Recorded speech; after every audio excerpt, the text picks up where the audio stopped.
আপনারা যে গোমাংস খান সেটার ব্যাপারে যে কোনোভাবে কিছু করা যাবে না এবং গোমাংস কোনোভাবে কাটা যাবে না। থানা থেকে লোক পাঠিয়েছে, কোনো রকমভাবে কুরবানি করা যাবে না। মসজিদের সামনে দাঁড়িয়ে কি বলছে দেখুন অফিসার। বড়বাবু আমাকে পাঠিয়েছেন একটা সরকারি আইন বলতে 1950 সালে যে আইনটা ছিল যে গোমাংস কোনোভাবে 14 বছরের ঊর্ধ্বে গরু থাকলে সেটা আপনি কেটে খেতে পারেন, কোনো অসুবিধা নেই। তার জন্য আমাদের বা প্রশাসন বা সরকারের কোনো অসুবিধা নেই। কিন্তু 2018 সালে যে আইনটা বেরিয়েছে সেটা কোনোভাবেই বলবৎ করা যায়নি সরকারের পক্ষ থেকে বা যে কোনো কারণ। এখন সেটা বলবৎ হয়েছে।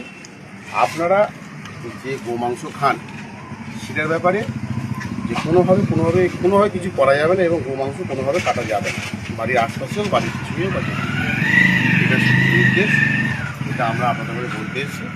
কারণ হচ্ছে একটা কিছু হয়ে গেলে সেই তো ভুগতে হবে আপনাদের বাড়ি, সেটা আমাদের পক্ষে ভালো লাগবে না। যে আমরা পেন চালাবো বা কিছু করবো, কাউকে অ্যারেস্ট করবো, সেটা কিন্তু আমাদের পক্ষ থেকে কোনোদিন ভালো হবে না। এটা আমরা চাই না কাউকে কোনোভাবে অ্যারেস্ট করবো। কারণ একটাই কথা, আমাদের এলাকা খুব শান্ত, এখনও কোনো গণ্ডগোল হয়নি এবং আমরা এটা খুব প্রত্যাশিত করি যে এখনও পর্যন্ত কোনো গণ্ডগোল হয়নি 1 নম্বরে।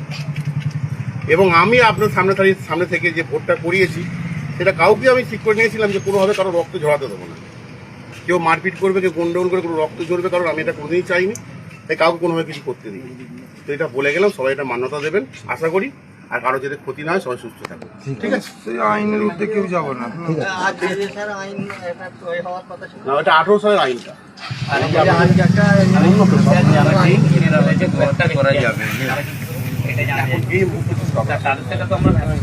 এখন এই মুহূর্তে স্টপ রাখুন, তারপর পরবর্তীতে একটা মেসেজ আসবে। কেউ তো কারো খাওয়া বন্ধ করতে পারবে না।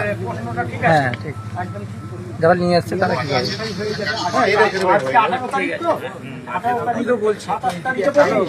এর মধ্যে থানায় সম্ভবত সব মসজিদের লোকজন বা সমস্ত সম্প্রদায় শুভবুদ্ধি সম্পূর্ণ মানুষকে দেখে সমন্বয় কমিটি বৈঠক হয়, সেখানে থেকে ফাইনাল হয়ে যাবে। এখন পর্যন্ত যেটা স্যার বললেন, আপনার যেটা খাবার আমি বন্ধ করতে পারবো না, আমার যেটা খাবার আমি খাবো, আপনার যেটা খাবার খাবো। এখন যেটা আসছে মেসেজটা আমাদের, সেটা 2-1 দিন বন্ধ রাখা যায়, অসুবিধা কি আছে? আমরা সবাই সুস্থ থাকি, ভালো থাকি, এটা চাইবো আমরা।